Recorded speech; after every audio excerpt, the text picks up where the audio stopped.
ಹಾಗಾದರೆ ಸರ್, ಈ ಹಬ್ಬ ಮತ್ತು ಈ ರೀತಿಯ ಸಂಭ್ರಮಾಚರಣೆಗಳಲ್ಲಿ ಪಟಾಕಿಯ ಅವಶ್ಯಕತೆ ಇದೆಯಾ?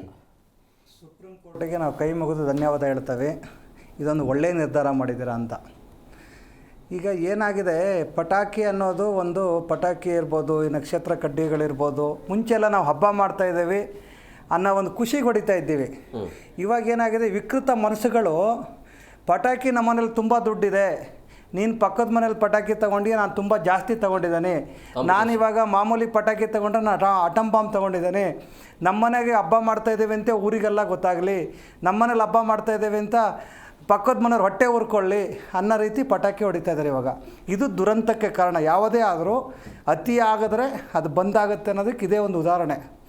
ಇವತ್ತು ಪಟಾಕಿಗಳು ಮುಂಚೆಲ್ಲ ನಾವೆಲ್ಲ ರೈತರು, ನಾವು ಶಿವಮೊಗ್ಗ ಜಿಲ್ಲೆ ಸೊರಬ ತಾಲೂಕು ಬಾಡದಬೆಲೆ ಗ್ರಾಮ, ನಾವೆಲ್ಲ ಅಡವಿ, ನಮ್ಮ ಕಾಡುಗಳಿದೆ ನಮ್ಮಲ್ಲಿ, ನಾವೆಲ್ಲ ಪಟಾಕಿ ಕಣಬ್ಬ ಮಾಡ್ತೇವೆ ಹಬ್ಬಗಳಲ್ಲಿ. ಈ ಏನಾದರೂ ಈ ಕಾಡು ಪ್ರಾಣಿಗಳು ಬರದೇ ಇರಲಿ ಆ ರೀತಿ ಒಂದೊಂದು ಪಟಾಕಿ ಹೊಡಿತಾ ಇದ್ದೀವಿ. ಏನಾದ್ರು ಶೇಂಗಾ ತಿನ್ನೋದಕ್ಕೆ ಹಂದಿಗಳು ಬೇರೆ ಬೇರೆ ಬರ್ತವೆ, ಅವು ಎದುರ್ಕೊಳ್ಳಿ ಅಂತ ಒಂದು ಪಟಾಕಿ ಹೊಡಿತಾ ಇದ್ದೀವಿ.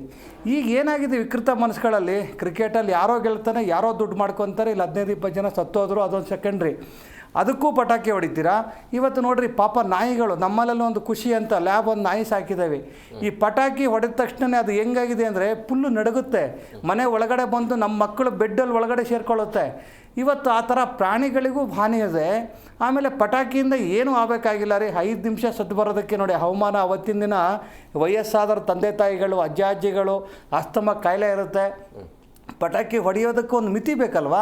ಆ ರೀತಿ ಅಸ್ತಮ ಕಾಯಿಲೆಗಳಿಗೆ ಸುಮಾರು ಜನ, ಎಷ್ಟೋ ಜನ ಕೆಲವು ಡಾಕ್ಟ್ರುಗಳು ನನ್ನ ಸ್ನೇಹಿತರಿದ್ದಾರೆ, ಹೇಳ್ತಾರೆ ನೋಡ್ರಿ ನೀವೆಲ್ಲ ಸಂಘಟನೆಯವರು ಪರಿಸರದ ಬಗ್ಗೆ ಗಮನ ಕೊಡಬೇಕ್ರಿ, ಪರಿಸರಕ್ಕೆ ಪಟಾಕಿ ಬದಲಿಗೆ ಆ ಹಬ್ಬದ ದಿನ ಒಂದು 10 ಗಿಡ ನೆಡಲಿ ಹೋಗಿಲ್ಲಾದರೂ ಅಂತ ಹೇಳ್ತಾರೆ. ಅದು ನಿಜ ಆ್ಯಕ್ಚುಲಿ. ಯಾಕೆಂದರೆ ಪಟಾಕಿಯಿಂದ ಏನು ಲಾಭ ಇದೆ ಹೇಳಿ? ಸುಮಾರು ಪಟಾಕಿ ಗೋಡನ್ಗಳು ಸತ್ತೋದು. ಇವತ್ತು ಕೆಲಸ ಇಲ್ಲ, ಕೆಲ ಕಾರ್ಮಿಕರು ಕೆಲಸ ಕಳ್ಕೊತಾರೆ, ಅದು ಆಯಿತು, ಅವರಿಗೆ ಬೇರೆ ಕೆಲಸನ ಸರ್ಕಾರನ ಕೊಡಬೇಕು. ಏನೆಲ್ಲ ಕಾರ್ಮಿಕರಿದ್ದಾರೆ ಬೇರೆ ಕೆಲಸ ಕೊಡಲಿ.